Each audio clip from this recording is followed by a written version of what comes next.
అల్లండి అందరికీ welcome to డిఎన్ kitchen. ఈరోజైతే నేను బీన్స్ అలానే పచ్చిశనగపప్పు ఫ్రై చేస్తున్నా. ఎలా చేయాలో చూద్దాం రండి. ముందుగా పచ్చిశనగపప్పు అలానే బీన్స్ ఉడకపెట్టుకున్నానండి.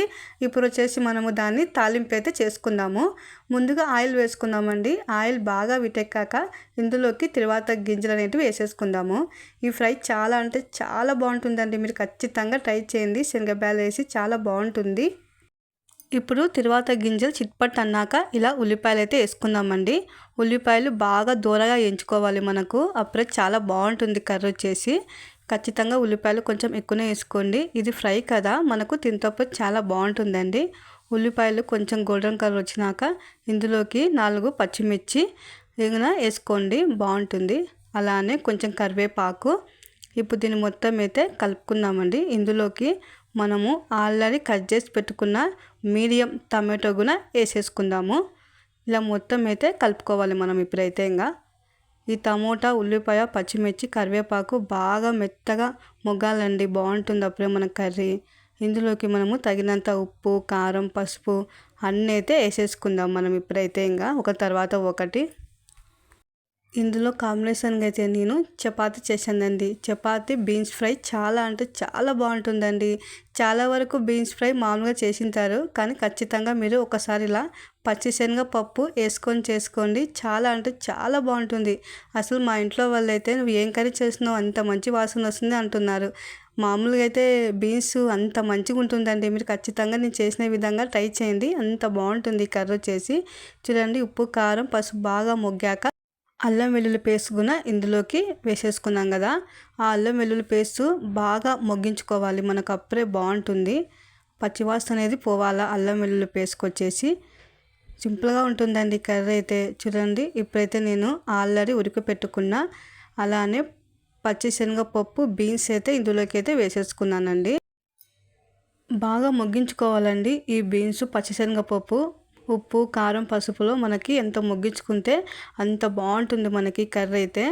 చూడండి, ఇలా అయితే మనమైతే మొత్తం అయితే మొగ్గించేసుకుందాం. ఇంకా మంచి స్మెల్ వస్తుందండి. మనం అల్లం వెల్లుల్లి పేస్ట్ వేసాం కదా, అందుకే చాలా అంటే చాలా మంచి వాసన వస్తుంది. ఆయిల్ అయితే ఇందులోకి అయితే ఎక్కువ వేసుకోవద్దండి, ఎందుకంటే మనకు ఆయిల్గా ఉంటుంది. చూడండి, మనం కొంచెం ఆయిల్ వేసుకుంటేనే మొగ్గినాక ఇలా డ్రైగా అయిపోతుంది. చాలా పర్ఫెక్ట్గా ఉంటుందండి ఇది చపాతీలోకి. మీరు ఖచ్చితంగా ట్రై చేయండి.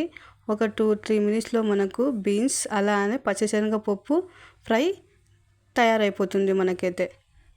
చూడండి, ఆయిల్ మొత్తం సపరేట్ అయ్యి మనకు కర్రీ ఎంత బాగా మొగ్గిందో. మంచి స్మెల్ వస్తుందండి, చాలా బాగుంది స్మెల్ అయితే.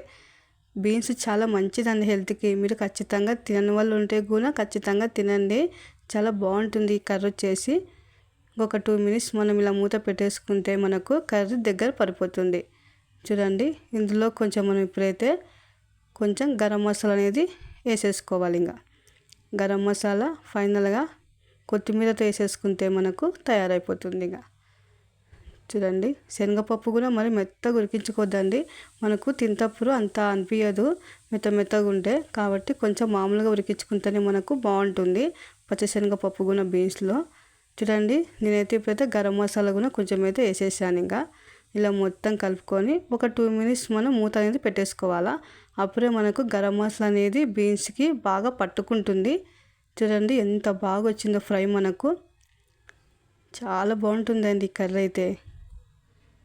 ఒక 2 మినిట్స్ మనం ఇప్పుడైతే మూత అయితే పెట్టేసుకుందాం. ఇంకా